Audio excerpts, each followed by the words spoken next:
মাকাপুর এলাকায় আমরা অভিযানে যাওয়ার পরে ঘটনাস্থলে পৌঁছানো মাত্রই অতর্কিতভাবে স্থানীয় লোকজন আমাদের উপর হামলা করে। আমার এই ডান দিকে এরকম ঘুরে এসে একজন ঘুষি মারে এবং লাঠিসোঁটা ভাঙিয়ে মারধর করার চেষ্টা করছিল। তাৎক্ষণিক আমি ঘটনাস্থলে আউট হয়ে যাই। আমার সহকর্মীরা ছাড়া ধরে আমাকে লাইট উঠাইছে এবং আমার চিকিৎসার জন্য সোগাছা স্বাস্থ্য কমপ্লেক্সে উদ্ধার পুলিশ একজনকে গ্রেপ্তার করছে, করার পরে তখন ওসি স্যার শোনার পরে ওসি স্যারের সঙ্গে ছিলাম, তখন যায় হলো উদ্ধার করার জন্য ওখানে গেছে। ওসি স্যারের উপরে তখন এই মাথা হেলতে ঘুষি লাগছে, আর পিঠে হেলতে লাথি মারছে, আর এইগুলোতে ঘুষেছে। আর এখানে অনেকগুলো হলে গ্রামের মনে হয় অর্ধেক লোক এলাতে সবার ঝুঁকে এলাতে হামলা করছে।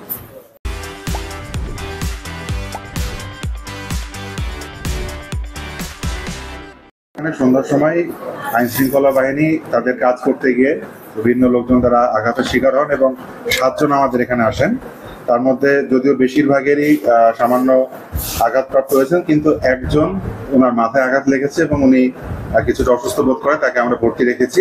আর বাকিদেরকে ফার্স্ট এড দিয়ে আমরা আপাতত চিকিৎসা দিয়ে সম্পূর্ণ। আমরা আমাদের সাব ইন্সপেক্টর মেহেদি হাসান মারুফ এবং এসে উত্তম নিয়মিত মামলার আসামি ধরার জন্য মাকাপুর থানে যায়। সেখানে সিয়াম নামের একজন মামলার ইধা নামেও নিয়মিত মামলার আসামিকে আটক করার পরে কিছু দুষ্কৃতিকারীরা তাদেরকে তাদের কাজে বাধা দেয় এবং তাদেরকে সেটিয়ে দেওয়ার চেষ্টা করে।